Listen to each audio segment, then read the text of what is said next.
welcome back to the Disastrous podcast. I'm your host, Isaias, Jurado, and this is our second episode. On our last episode, I talked about a nightclub fire incident that involved 100 deaths and how it is important for public spaces to have installed fire sprinklers for the people to escape before the fire catches them. It remains as the fourth deadliest nightclub fires in US history and the 10th deadliest worldwide nightclub fires. But enough with the recap. Today, I will be talking about a natural disaster that had a new record of being the widest one. A tornado, to be exact. This tornado took place in Reno, Oklahoma during the early evening of Friday, May 31st, 2003. Around the rural areas of central Oklahoma, this tornado can be best be described as a rain-wrapped multiple vortex tornado and the widest tornado ever recorded. It was part of a larger weather system that produced dozens of tornadoes over the preceding days. The tornado touched the land at 6:03 p.m. around 8.3 miles west southwest of El Reno, rapidly growing in size and becoming more violent as it tracked through central portions of Canadian County. Remaining over mostly open terrain, the tornado did not impact many structures. However, measurements from mobile weather radars revealed extreme winds up to 296 miles per hour within the vortex, which are the highest observed wind speeds on Earth. As it crossed the U.S. Route 81, it had grown to a record-breaking width of 2.6 miles. Turning northeastward, the tornado soon weakened. Upon crossing Interstate 40, the tornado vanished around 6:43 p.m. after tracking for 16.2 miles. It avoided affecting the more densely populated areas near and within the Oklahoma City metropolitan area. The tornado um, ended up killing four storm chasers, the first known deaths in the history of storm chasing. Although they remained over mostly open terrain, dozens of storm chasers, unaware of its immense size and erratic movement, were caught off guard. Near Route 81, Twist X scientist and engineer Tim Samaras, along with his son Paul and research partner Carl Young, died in the tornado. Paul and Young were both ejected from their car by the storm's sub-vortex, while Tim was still buckled on a passenger seat. A local resident, a local resident research Henderson decided to follow the storm. However, he ended up losing his life in the same area as Paul did. Henderson was on the phone with a friend saying that he would take a picture of the tornado. However, his friend protested to get out of there, to which Henderson declined his warning. He manages to snap a picture from his cell phone before the exact tornado struck him. Other chasers like Mike Beatties of the Weather Channel and Reed Timmer were either injured or had their car damaged from the storm. The tornado caused 9 deaths and 151 injuries. The rating of the tornado was an EF3 rating because of structural damage. The lack of ED5 damage was likely a result of the rural nature of the area, as the sub-vortices that contained the ED5 wind speeds did not impact any structures.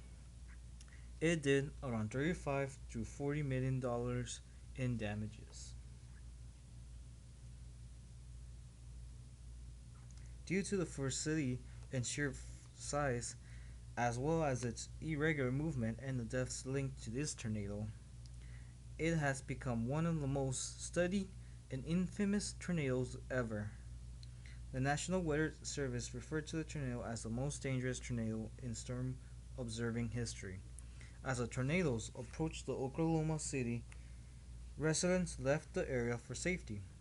Due to the fresh memories of the devastation caused by the EF5 tornado that struck Moore on May 20th, 11 days before El Reno tornado took place. Alongside rush hour, thousands of residents in Oklahoma City attempt, attempted to outrun the storm by taking to the roads to drive out of the tornado's projected path.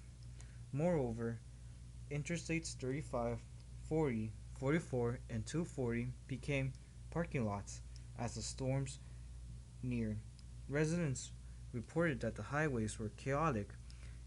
It said that people were going southbound in the northbound lanes as everybody were running for their lives. By attempting to escape the storm by vehicle, in direct contrast to the recommended plan of action, citizens put themselves at great risk from the storm. Had the tornado maintained itself and passed over the congested freeways, experts say that more than 500 lives could have been lost, which lucky them that they get to live for another day, or else the tornado could have had more kill streaks. As for the description of the destruction that the tornado did, the damages were light. However, isolated locations suffered badly. The Oklahoma City West livestock market was described as a war zone, sustaining extensive damage. Several large steel frame warehouse type buildings were destroyed in that location.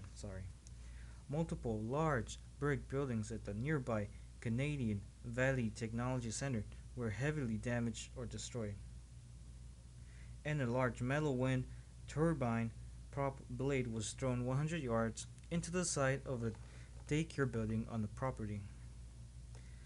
Several large electrical transmission poles were down, trees were snapped and defoliated, and multiple vehicles were tossed from roadways in the area.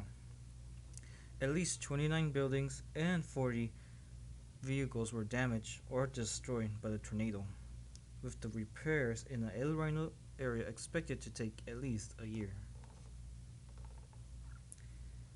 Lastly, on June 1st, the American Red Cross set up a shelter at the Red Lions Community College in El Reno for victims of the storm. Residents that were left homeless were provided with temporary housing constructed from shipping containers. Each of them were fitted with a kitchen, bedroom, living room, and a bathroom. And so, to top it all off, El Reno tornado became one of the widest tornadoes to ever been recorded here on Earth. Tornadoes may sound scary, but with enough safety measures, you and your loved ones will surely be okay. If you have gone a tornado watch, then keep your guard up in case a tornado is forming. If it goes from tornado watch to a tornado warning, make your way to a shelter immediately. Avoid being near windows and take cover. For extra protection, get under something sturdy like a heavy table or workbench, and cover your body with a blanket, sleeping bag, pillows, or a mattress to avoid getting hit by the debris that may fly by you. If the shelter you are hiding in has a basement or a safe room, please go there, or if there is none, go to the lowest level of a sturdy building.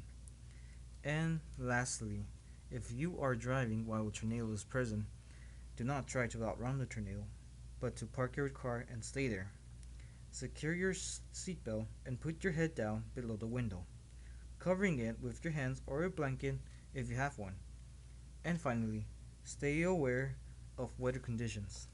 Signs like a dark or green colored sky, large, dark, low-lying cloud, large hail, and a loud roar that sounds like a train could indicate that a tornado is approaching.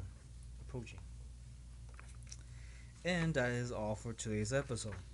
Thank you very much for tuning in, and see you next time on a Disastrous podcast.